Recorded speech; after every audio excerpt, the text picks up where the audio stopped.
I see trailer parks. I see a bunch of Confederate flags. I saw a doll of a black man. It was just a doll wrapped in a Confederate flag hanging from a tree by its neck. That's the type of stuff I saw in Vidor, Texas, which led me to believe that the reputation was fairly earned. I get there, the security guard says, hey, we got a code red. The guy gets on the phone, is like, hey, I can't, I don't want to be responsible for this guy's safety. But look, now, luckily for my man, as soon as he pulled up, they took care of him. They let him know, like, hey, you really need to get out of here. Don't stop till you get to that town. Because they pulled up and he was like, boy, this here's Bader, Texas. We ain't had nobody like your kind here in the last 159 years since they freed you darkies. One of the worst mistakes the United States of America ever made, letting you people go. Now you give one of your kind of promotion at Target, get you a manager position, you think you got the world. But seriously though, again, we literally live in a cartoonish country to where that type of attitude and that type of culture and that type of reality still is a thing. If they wouldn't have let him know, if they would have let him drive all the way there, imagine what could have happened to him. It could have been very, very, very bad news. Finally, somebody comes by about 15 minutes later. The guy said, let me hurry up and get you unloaded. He quickly gets me unloaded. And they said, dude, you might want to get up out of here as soon as possible. We're at sundown. You want to leave here now. Don't stop until you at least get to Beaumont.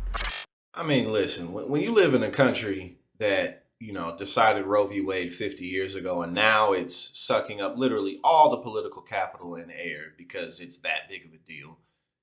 When you live in a country where that is back on the table, rather the chopping board, we're literally looking at this being taken away. We're looking at women not having control over their own bodies. We're looking at the possibility of that happening. There's still being sundown towns is not surprising at all. Okay. He's like, no, seriously, I said, well, what about the police? Why aren't the police there?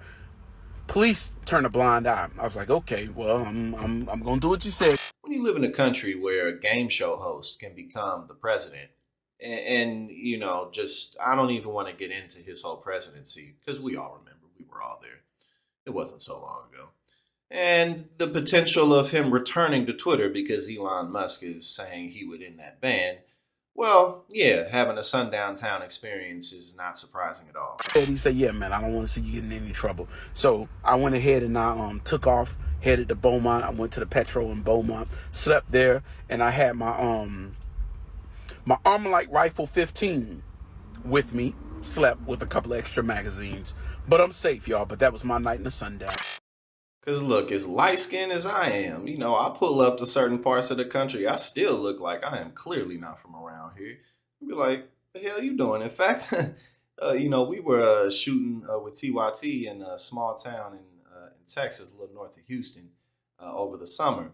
And I ended up having a run in with the police. And things didn't end up going bad, but they ended up running plates, taking licenses, running records, running everything because the people at the Baptist church that we were recording at for one of the Charlie Kirk and just right wing events that we were recording at, they got mad when they found out who we were, and so they tried to unleash hell. Luckily, we got out of there. But again, there's places where you just clearly aren't from around here, and they know that you aren't here for whatever cause they supporting. So again, luckily for this brother, he got out of there and he didn't have to face any type of serious damage. But it's good that he let the public know about Vidor, Texas. So if you don't look like the type of person, if you are not the type of person who lives in Vidor, Texas, then just go ahead and avoid it.